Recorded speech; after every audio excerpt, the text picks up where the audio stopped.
berat timbangan kebaikannya sewaktu ditimbang di akhirat. Tapi bagi orang-orang yang tidak memikirkan timbangan, lalu dia tidak melakukan amal-amal yang memberatkan timbangan kebaikannya, maka dia tentu akan mendapati kesulitan, ketakutan pada waktu ditimbang amalnya itu. Para ulama kita menjelaskan ada beberapa amaliyah yang sangat berat nilainya, sangat berat timbangannya. Antara lain mereka menyebutkan adalah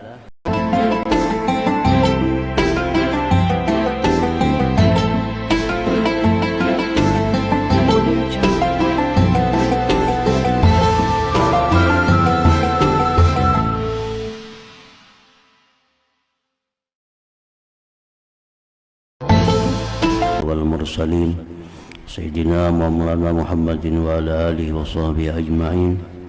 Qala al-musannif rahimahullah wa nafa'ana bi ulumihi. Sifatul mizan, thumma la taghful 'anil fikri fil mizan wa tatayyurul kutub ila al-ayman wasyama'il. Fa innan nas ba'da su'al thalathu firaq. Firqatun laysa lahum hasanah fayakhruju minan nar unuqun aswad fayalqituhum laqtat tayril habba wa yantawi alaihim wa yulqihim bin nar fatabtali'uhumun nar wa yunada alaihim syakawatun la sa'adata ba'daha wa qismun akhar la sayyi'ata lahum fayunadi munadin liyakumil hammaduna lillah ala kulli hal fayakumun wa yusrahun ilal jannah thumma yuf'alu dhalik bi ahli qiyamil lail thumma biman lam tashghalhu tijaratud dunya wala bay'uha an zikrillahi ta'ala wa yunada alaihim sa'adatun la syakawata ba'daha. Wa yabqa qismun thalis wa huwa al-aktsarun khalatu amalan saliha wa akhara sayyi'a wa qad yakhfa alaihim wa la yakhfa ala Allah ta'ala anna al-ghaliba hasanatuhum aw sayyi'atuhum walakin ya'ba Allah illa an yu'arrifahum dhalik liyubayyina fadlah indal afwi wa adlah indal iqab fatatayaru as-suhuf wal kutubu muntawiyatan ala al-hasanat was sayyi'at wa yunsabul mizan wa taskhasul absar ila al-kutub ataqa'u fil yamin aw fis shimal thumma ila lisanil mizan ayamilu ila janibis sayyi'at aw ila janibil hasanat wa hadhihi halatun ha'ilah tatishu fiha uqulul khalaiq ila akhirih. Perkataan Imam Al-Ghazali rahimahullah yang artinya sifatul mizan, keterangan tentang timbangan, timbangan amal maksudnya.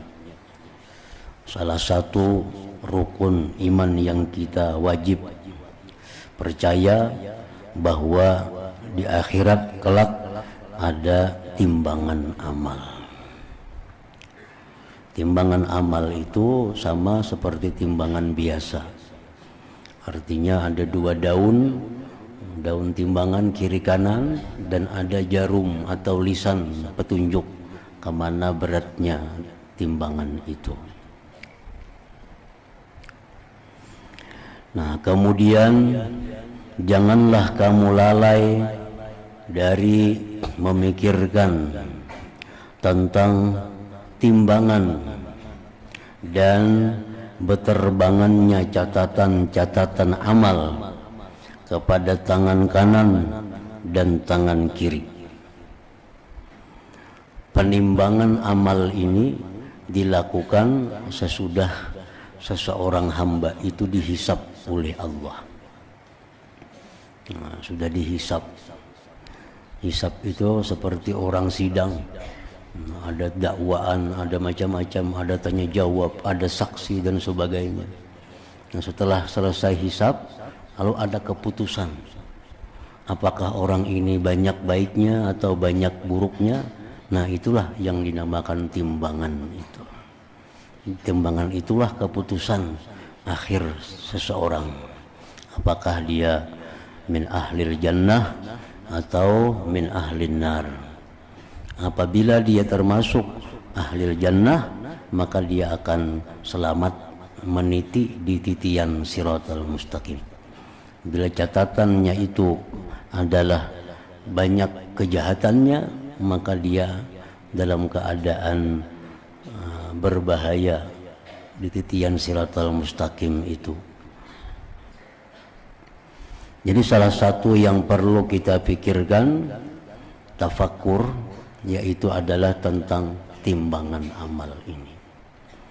Yang kita tafakkurkan adalah bagaimana nasib kita di waktu hari giliran kita ditimbang amal itu. Nah, itu yang kita pikirkan, itu yang kita tafakkuri. Bagaimana nasib kita, apakah kita ini banyak baiknya atau banyak buruknya. Orang-orang yang di dalam dunia sudah mempersiapkan diri untuk memperbanyak amal kebaikannya, nah maka dia tentu akan berat timbangan kebaikannya sewaktu ditimbang di akhirat.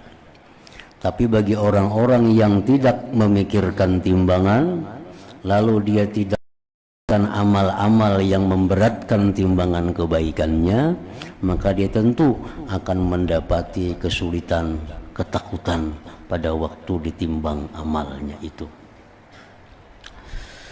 Para ulama kita menjelaskan ada beberapa amaliyah yang sangat berat nilainya, sangat berat timbangannya.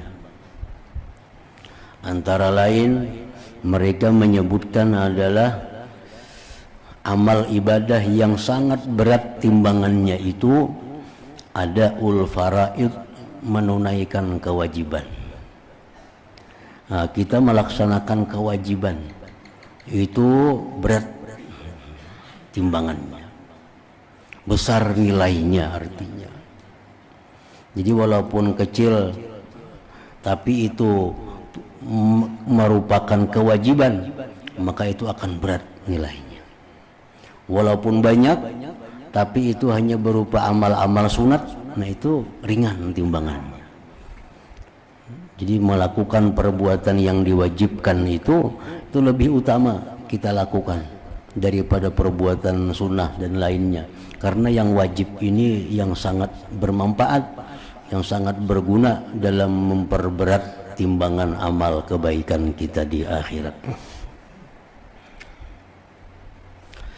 Yang kedua lagi, yang sangat berat timbangan kebaikannya itu adalah husnul khuluq, baik budi pekerti, baik budi pekerti. Contohnya baik budi pekerti itu seperti kita menghormati orang yang tidak hormat dengan kita, kita menyayangi orang yang tidak sayang dengan kita, kita memberi orang yang kada pernah memberi atau membantu kepada kita, kita menghubungi orang yang kada pernah menghubungi kita, kita menegur, menyapa orang yang selama ini kada pernah tegur sapa dengan kita. Nah itu husnul khuluq, baik perangai. Nah itu pun sangat berat timbangan amal kebaikannya, nilainya. Yang ketiga yang sangat berat lagi adalah kita mengucapkan zikir la ilaha illallah. Ujar Nabi kita dalam sebuah hadis yang artinya, andai kata penghuninya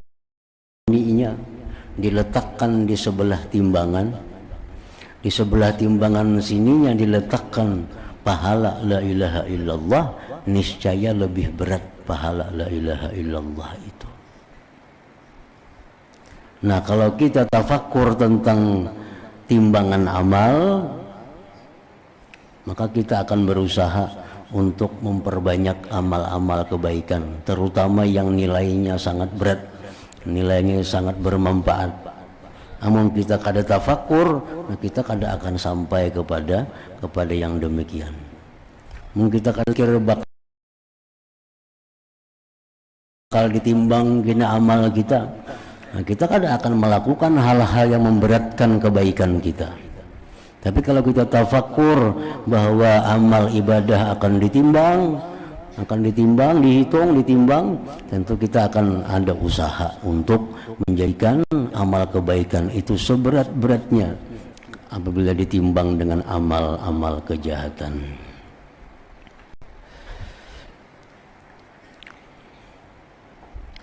Maka sesungguhnya manusia setelah pertanyaan itu ada 3 golongan. Artinya manusia di padang mahsyar itu, manusia ada 3 kelompok.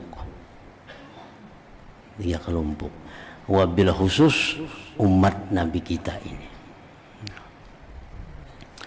Pertama, tidak ada bagi mereka sesuatu kebaikan.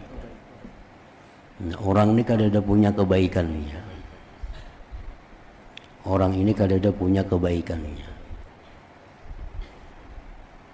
Mungkin orang ini dalam dunia kada pernah berbuat baik, atau dalam dunia dia berbuat baik tapi digugurkan kebaikannya dengan sebab dia melakukan perkara-perkara yang membuat kebaikannya gugur.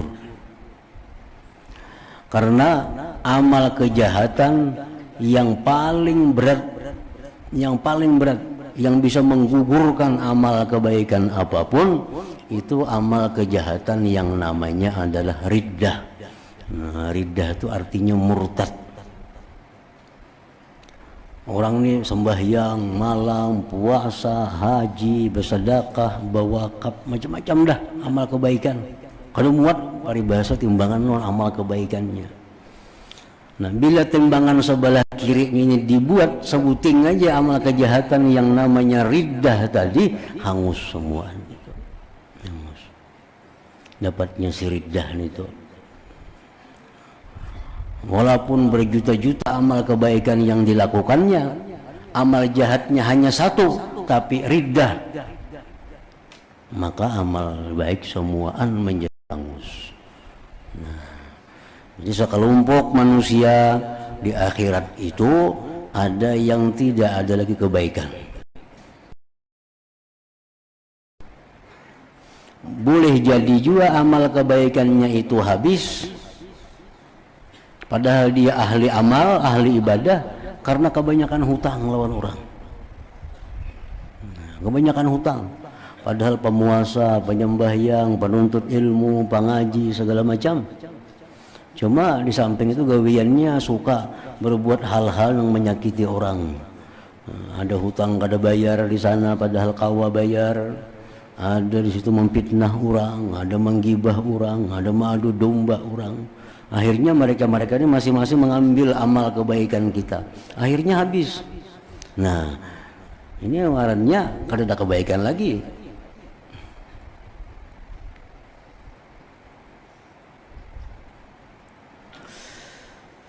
Tidak ada mereka sesuatu kebaikan. Tidak ada bagi mereka sesuatu kebaikan.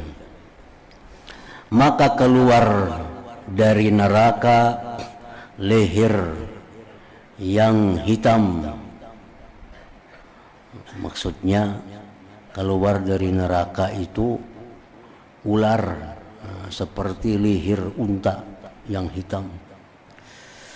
Lalu memungut mereka seperti burung memungut biji, menjumputi timbainya ke dalam neraka. Ini orang kada bertimbang, ini habis apa ditimbang? Yang ditimbang kada ada lagi, jadi sudah langsung dijumputi aja lagi.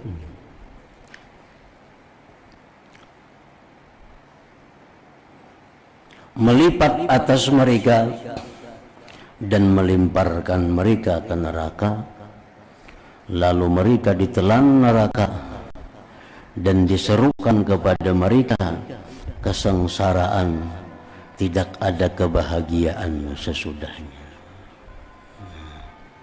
Ini orang yang kadang mempunyai amal kebaikan. Yang kedua, kelompok yang ada di akhirat di padang mahsyar itu tidak ada kejahatan bagi mereka. Nah, tidak ada kejahatan bagi mereka. Tidak ada kejahatan ini bukan berarti orang ini kada pernah berbuat dosa, bukan demikian. Inya barangkali dalam dunia pernah juga buat dosa, namun selalu tobat dari dosa. Orangnya katujunya berbuat dosa, tobat.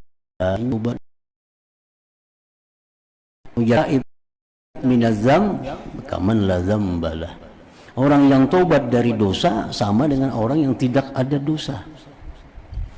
Nah, orangnya orang yang kadang mau menunda tobat, begitu berbuat maksiat langsung tobat, berbuat maksiat tobat, berbuat maksiat tobat, akhirnya dia mati dalam keadaan kada ada dosa. Nah, sekelompok itu ada juga di akhirat, kelompok yang kada berdosa lagi.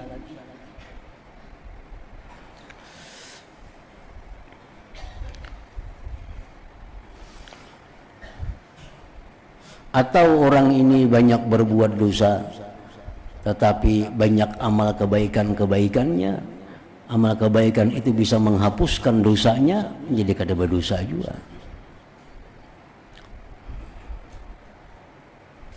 Maka penyeru menyeru, malaikat disuruh Allah mengumumkan, artinya malaikat disuruh Allah mengumumkan, hendaklah berdiri orang-orang yang ahli memuji kepada Allah pada setiap keadaan. Maka mereka berdiri dan pergi ke surga. Kada tahu di timbangannya ini, langsung dimasukkan ke surga. Siapa-siapa yang dalam dunia bersyukur kepada Allah, memuji Allah dalam keadaan apapun, nah maka orang ini pun masuk surga tanpa melalui hisab, tanpa melalui timbangan. Bahkan dia lewat siratal mustaqim sekejap mata, atau seperti kilat yang memanjar. Ini orang-orang yang selama hidup dalam dunia dia selalu bersyukur kepada Allah dalam keadaan apapun, dalam keadaan apapun. Nah, jadi para ulama-ulama dahulu mengajarkan kepada kita cara supaya bisa jadi orang yang selalu bersyukur dalam keadaan apapun. Nah, ujar mereka caranya itu supaya bisa macam itu agar memandang kepada yang tertinggal. Bila memandang kepada yang tertinggal, kita akan bisa jadi orang yang selalu bersyukur. Bila kita memandang kepada sesuatu yang hilang, nah kita kada bisa jadi orang bersyukur. Contohnya, kita diberi orang, duit 1 juta. Nah, aku memberikan 1 juta.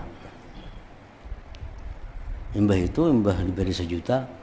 Ujarnya kalau jadi aku memberikan 900 saja.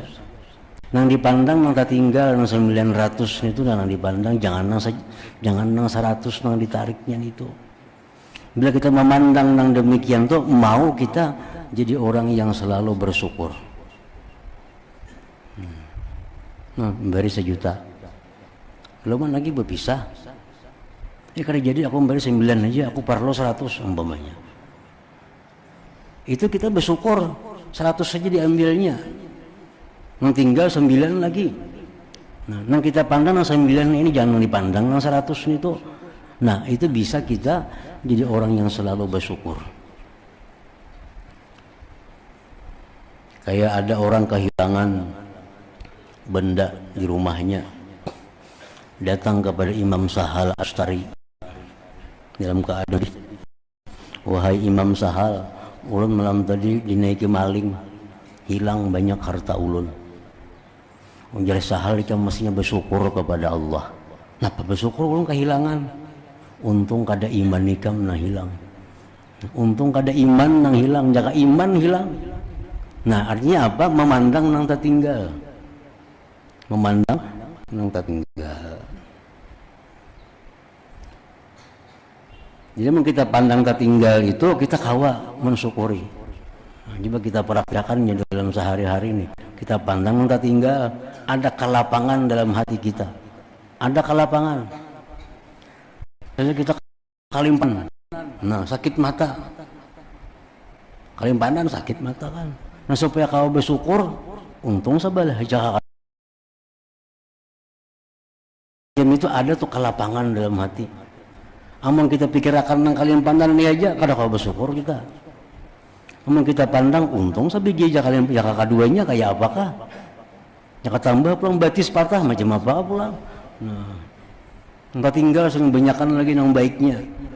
Nah, kita pandang demikian, nah kawa jadi orang yang selalu bersyukur kepada Allah. Nah, itu jar para ulama dahulu mengajari supaya jadi orang yang alhamdulillah lillah fi kulli hal, orang yang selalu memuji Allah, bersyukur dalam tiap-tiap keadaan. Nah, ini masuk surga nih langsung. Kada tahu ditimbangan dihisap-hisap. Langsung Allah mengumumkan malaikat itu cari orang-orang yang dalam dunia selalu bersyukur kepada Allah. Memang syukur lawan sabar itu kada kawa terpisah. Syukur lawan sabar ini kada kawa berpisah. Kayak gambar duit juga muka belakang tuh belain. Tapi ya itu juga duitnya. Sebelah sini gambar Soekarno, sebelahnya gambar burung apa misalnya. Nah, setiap kita dapat nikmat di situ perlu syukur, perlu sabar. Dapat nikmat, kita syukuri nikmat dari Allah, tapi kita sabar menggunakan nikmat ini agar bisa di jalan yang diridai Allah. Dapat duit 10 juta, oh syukur.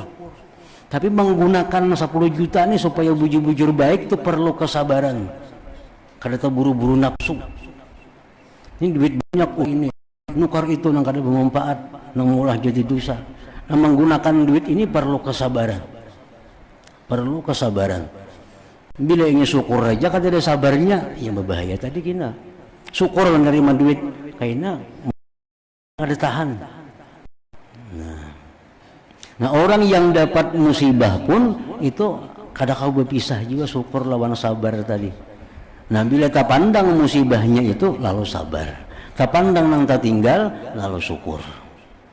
Jadi sebenarnya kada kau berpisah antara sabar lawan syukur. Tetapi yang lebih istimewa lagi orang yang selalu syukur, baik waktu musibah apalagi waktu dapat nikmat. Nah, pertama itu masukkan ke surga. Orang nang tadi nang dalam dunia selalu bersyukur tadi masukkan ke dalam surga. Kemudian diperbuat demikian itu dipanggil lagi dengan orang-orang yang bangun mengerjakan salat malam. Lalu diumumkan lagi orang-orang yang mengamalkan sembahyang malam, tahajud atau witir umpamanya, sembahyang malam, masuklah ke surga. Kada melalui timbangan, kada melalui hisab, kada melalui apa, masuk. Kayak apa munanya sembahyang malam misalnya, tapi orangnya katuju maksiat, kada mau bersatu inya, kada mau bersatu antara dua itu, antara orang tuh ahli maksiat lawan ahli qiyamul lail, kada mau. Nah, karena qiyamul lail ini adalah orang-orang tertentu yang diberi Allah taufik hidayah. Orang nang kawa rutin qiyamul lail, kawa ikhlas qiyamul lail, itu orang-orang yang dipilih Allah. Orang-orang yang sudah jadi pilihan Tuhan. Jadi punya ini dia ahli maksiat tapi rajin qiyamul lail, kada bujur itu qiyamul lailnya. Kada mau bersatu. antara orang ahli maksiat dengan qiyamul lail itu. Nah, makanya orang yang rutin qiyamul lail dengan ikhlas, nah itu termasuk orang yang istimewa, yang dimasukkan surga tanpa melalui macam-macam rintangan. Bahkan oleh karena dosa banyak yang kada kawa sama sekali qiyamul lail itu. Banyak yang kada kawa sama sekali karena ada dosanya. Jadi kada mungkin tergabung antara orangnya ahli maksiat tapi nya ahli qiyamul lail, ada mau.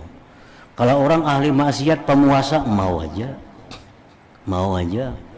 Ini maksiat orangnya, tapi Senin Kamis puasa atau sebulan 3 hari puasa itu bisa terjadi ya. Tapi kalau qiyamul lail nah itu berat. Orang datang kepada Imam Junaid Baghdadi, wahai Imam Junaid, ulun ini nah sudah hendak benar qiyamul lail nih. Hendak benar qiyamul lail. Sudah disiapakan belahan anak guring tuh, disiapakan nih Pak Uduan para awak supaya jangan jauh ke belakang baudu. Tatap kada kawa juga. Bangunnya malam menjangkau dia bilang kada kawa nyangkau di Banyun itu pada 3 awak. Ya kayak orang nang WC kamar mandi dalam kamar wah ini kan banyak rumah-rumah tuh. Sedapa pada ranjang kamar mandi. Cak anak bangun malam nyaman benar itu membeluncat ke kamar mandi baudu. Tapi kada kawa. Ada orang nang turun ke batang ke sungai. Turun mana kadap, mana tengah malam, turun ke sungai, tiap malam baudu di sungai apa. Boleh di rumah kada bebisi, kada kamar mandi. Kawa. Ini kamar mandi 3 awak gitu kada kawa. Nah, ujar Junaid Baghdadi menjawab, itu sebabnya satu aja, zunubuka qayyadatka. Itu dosa engkau yang memasung engkau. Dosa yang memasung engkau.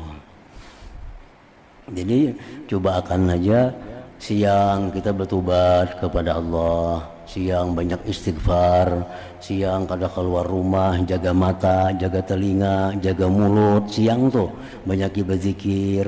Nah malam kena hendak guring, berniat ya malam ini aku nak tahajud, nah itu tagawi tahajud, tagawi. Siang sudah bagus, nah siang sudah minta ampun kepada Allah, minta segala macam lawan Tuhan, banyak amal, mata dijaga, mulut dijaga siang nih. Akhirnya malam itu mudah qiyamul lail. Tapi kalau siang ini mata kada teratur, pendengaran kada teratur, mulut kada itu ngalih malamnya. Sulit.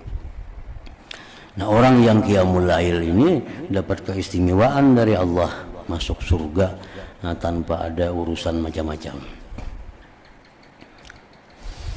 Kemudian dipanggil lagi yang masuk surga tanpa melalui macam-macam halangan, rintangan, hisab dan mizan. Dengan orang-orang yang tidak disibukkan oleh perdagangan dunia dan jual belinya daripada zikir kepada Allah Ta'ala. Ini orang pedagang, orang pengusaha, tapi usahanya itu kadang melalaikan dia daripada zikir. Usahanya berdagang, orangnya berdagang, tapi walaupun dagangannya macam apa juga pun tetap inya kada lalai daripada zikrullah. Nah, artinya dagangannya sesuai dengan aturan Allah, sampai waktunya sembahyang berjamaah, la tulhihim tijarah, tidak melalaikan akan mereka perdagangan jual beli daripada zikrullah. Nah ini istimewa juga. Jadi kadang mesti orang ahli ibadah nang masuk surga bigairi hisab itu. Orang-orang pedagang pun ada juga masuk surga nang bigairi hisab. Tapi orang-orang pedagang yang tidak melalaikan perdagangannya daripada zikrullah. Kemudian dengan orang-orang yang tidak disibukkan oleh perdagangan dunia dan jual belinya daripada zikir kepada Allah Ta'ala. Ngeliati jadi masjid tuh, di pasar tuh orangnya 1000 misalnya, di toko-toko tuh Johor masjid kada biasa 500 kira-kira orangnya di masjid itu. Kenapa sebabnya? Ini ngarannya orang yang dilalaikan. Kan Johor asarnya ada di pasar, Johor asar ada di pasar, pedagang tuh ribuan mungkin, toko-toko di pasar itu langgar halus kada hibak langgar. Langgarnya halus. 200 kada muat musala di pasar tuh. Kada beisi musalanya, kemanaan orangnya? Ada di pasar itu. Nah, ini orang yang dilalaikan oleh perdagangannya. Ini berat nih, dihisap kayaknya di akhirat nih. Bakal dihisap, ditimbang segala macam. Namun orang nang dengar orang bang, istirahat dulu. Penting sembahyang berjamaah. Habis berjamaah, ayo jual lagi, bertukar lagi. Asar orang bang istirahat, jual tukar lagi. Nah, itu ngarannya orang yang berdagang nang kada lalai daripada zikrullah. Ini istimewa benar orang ini. Dan diserukan kepada mereka kebahagiaan, tidak ada kesengsaraan sesudahnya. Kalau orang sudah masuk surga ini, itu dah lagi kesengsaraannya. Ketiga, kelompok ketiga, dan mereka yang paling banyak nih, yang ketiga nih, daripada gulungan kita umat Nabi Muhammad nih, orang-orang Islam nih, yang ketiga nih paling banyak, yaitu mereka yang mencampurkan amal yang baik dan amal yang lain, perbuatan yang jelek. Nah, bercampur aduk. Kadang-kadang tersembunyi atas mereka dan tidak tersembunyi atas Allah Ta'ala, bahwasanya yang banyak itu amal-amal kebaikan mereka atau amal-amal kejelekan mereka. Nah, ini yang ditimbang ini. Padahal Tuhan tuh sudah tahu ini orang banyak buruknya, ini orang banyak, Tuhan tahu. Cuma kita ini kada tahu bila kada ditimbang itu. Tuhan itu sebenarnya bisa aja langsung semuaan ini ke neraka ada bertimbangan, ini ke surga kada perlu. Tuhan sudah tahu aja. Cuma kayaknya timbul orang ini akan bersangka macam-macam kepada Allah. Lalu Allah nampakkan daftarnya. Nah, daftar ikam gitu Tuhan. Kok kada yang memberikan neraka zalim kada. Ini daftar pun ikam. Amal baik ikam cuma sekian, banyak amal buruk. Nah, jadi itu timbangan ini sebenarnya untuk kita. Kalau bagi Allah ada perlu timbangan, Tuhan tahu semua. Sudah nang buruk baik kita ini. Tidak tersembunyi atas Allah Ta'ala bahwasanya yang banyak itu amal-amal kebaikan mereka atau amal-amal kejelekan mereka. Tetapi Allah Ta'ala enggan, melainkan bahwa Dia memberitahukan yang demikian itu kepada mereka. Tuhan kada mau kah itu? Mesti diberitahu oleh Tuhan. Agar Dia Tuhan menjelaskan karunia-Nya ketika memaafkan dan keadilannya ketika menyiksanya, supaya tahu. Nah, ya Tuhan, ikam ini sebenarnya banyak buruk baiknya.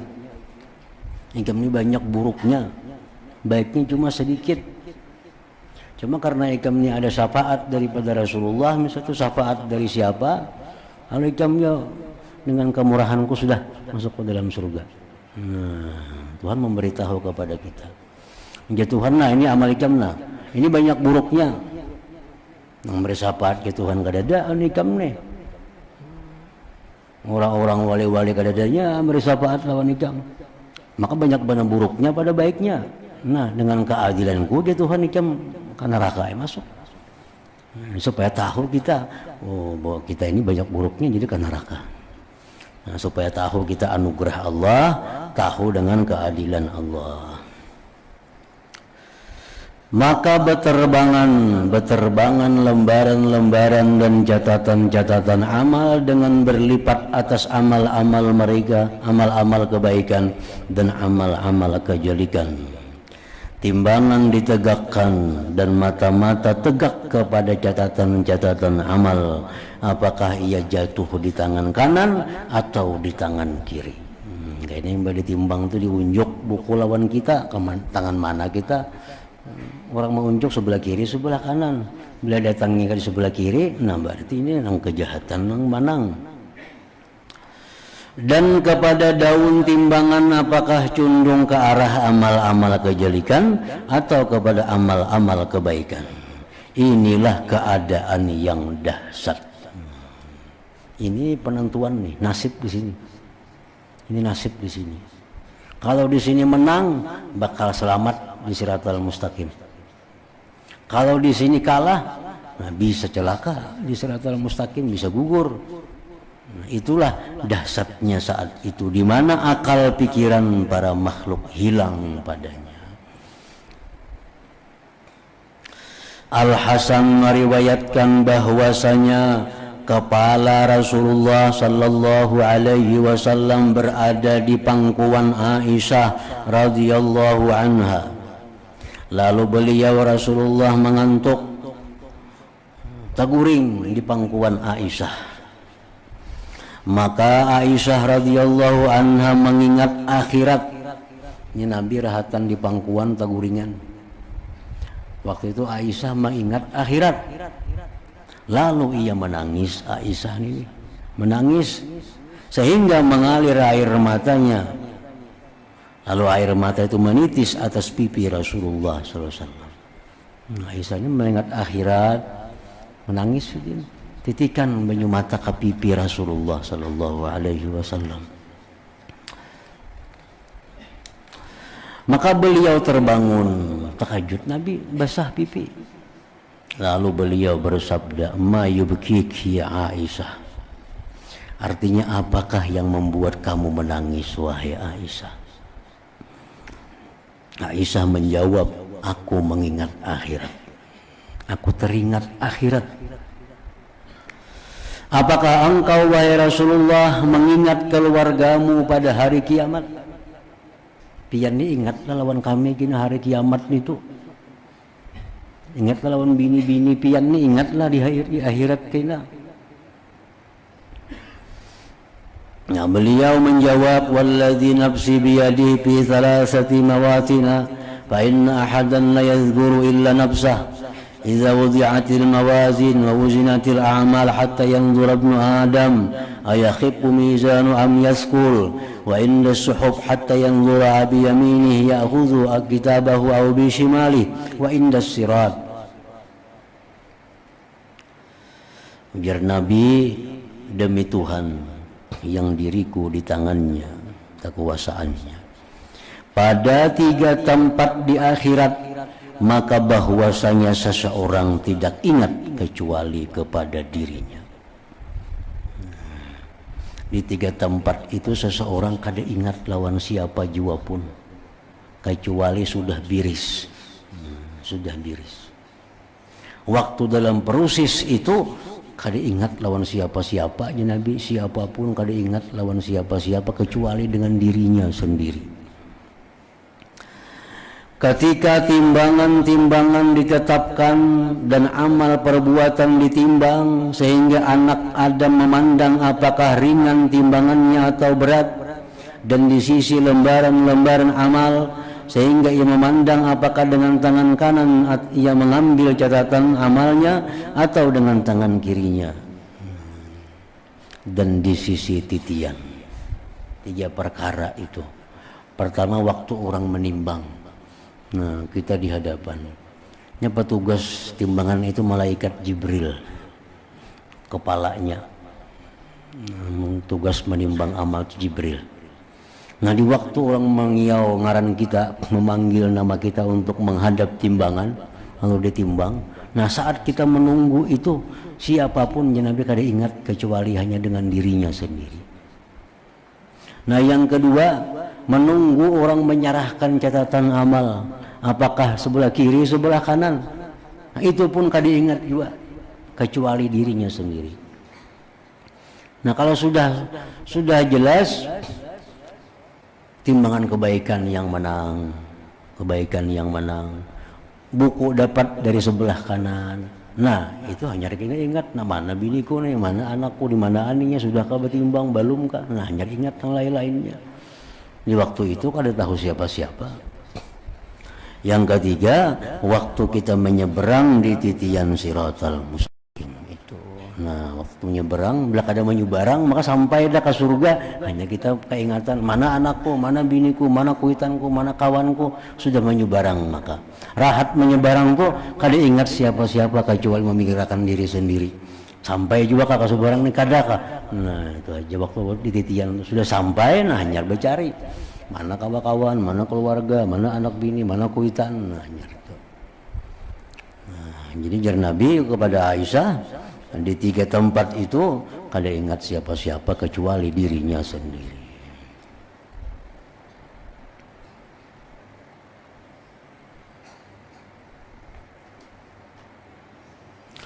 Dari Anas didatangkan anak Adam pada hari kiamat sehingga disuruh berdiri di antara dua daun timbangan dan diserahi malaikat dengannya. Maka kalau timbangan berat maka malaikat itu menyeru mengumumkan dengan suara yang dapat didengar oleh semua makhluk, si fulan beruntung yang tidak ada kesengsaraan sesudahnya selamanya.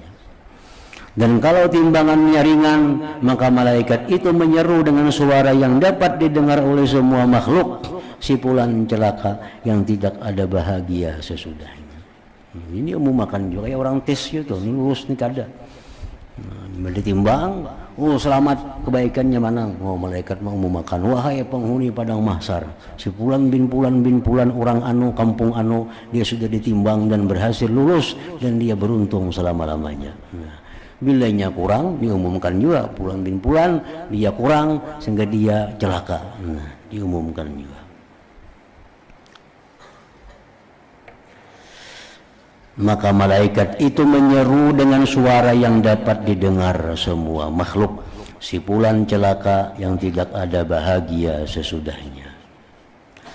Dan ketika daun timbangan kebaikan ringan, para malaikat Zabaniyah datang dan di tangan mereka alat pemukul dari besi, atas mereka pakaian dari neraka, lalu mereka mengambil bagian neraka ke neraka. Nah, kemudian Rasulullah sallallahu alaihi wasallam bersabda tentang hari kiamat.